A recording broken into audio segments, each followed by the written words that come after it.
Yes, Harmonize bwana amefunguka. Inahuzunisha sana na inasikitisha sana, lakini ndo mazingira ya maisha ambayo anaishi kwa sasa. Unajua watu wengi sana walikuwa wakimzungumzia Harmonize vibaya kuhusu masuala yake ya uwekezaji, na kila mtu amezungumza vile ambavyo yeye anahisi iko sahihi kwa upande wake. So kabla sijakusanua Harmonize amezungumza kitu gani kuhusu swala hilo bwana, kama hujasubscribe katika channel yako hii ya Bongo Side, basi bonyeza neno lililoandikwa subscribe lenye alama nyekundu. Usisahau kubonyeza alama ya kengele, kushare, kulike na kucomment ili uwe wa kwanza kupata habari moto moto kutoka Bongo. Tunajua kwamba kwa sasa bwana Harmonize anaspend sana pesa zake yeye na Kajala Masanja.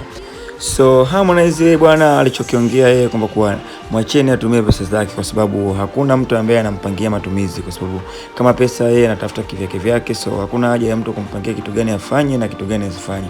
Na kama tuliona kwa pamoja kwamba kwa Mwijaku bwana alimtetea Harmonize kuhusu swala lake hilo la kutokuwa na pesa, ndio maana hata uwekezaji wake umekuwa mdogo sana humo kwenye nyimbo zake na video zake. Sasa yeye kama yeye bwana Harmonize binafsi naona ameamua kusema hivyo kwa sababu hakuna haja ya kufanya kitu kile ambacho kikupi furaha katika maisha bwana. Kitu kizuri ni kitu ambacho kinakupa furaha. So kuna tetesi za watu wake wa karibu kutoka kwa Harmonize bwana, wanasema Harmonize anajiandaa kutoa ngoma mpya, ngoma kali, ngoma ambayo ikitoka kila mmoja atakaa pembeni na kusikiliza, yani kila mmoja atakaa chonjo. Yani ndio maana Mwijaku ameamua kusema kwamba kwa uwekezaji wake yani ni mkubwa sana kiasi kwamba watesi wote watakaa pembeni na kutulia. Kwa hiyo tusubirie ngoma kali kutoka kwa Harmonize ili awazibe midomo watu ambao wanasema yeye hawekezi wala hafanyi kitu chochote, bali yeye ni anajua tu kutumia pesa zake akiwa na Kajala Masanja.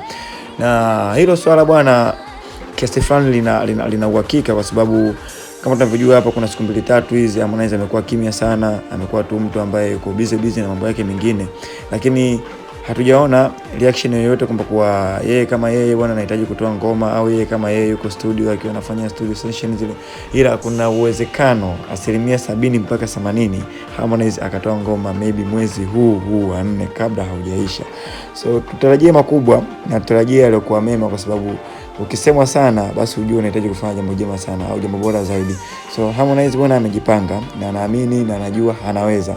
So yale maneno, zile kauli na zile changamoto ambazo alikuwa anapitia hapa ni changamoto tu za kimaisha.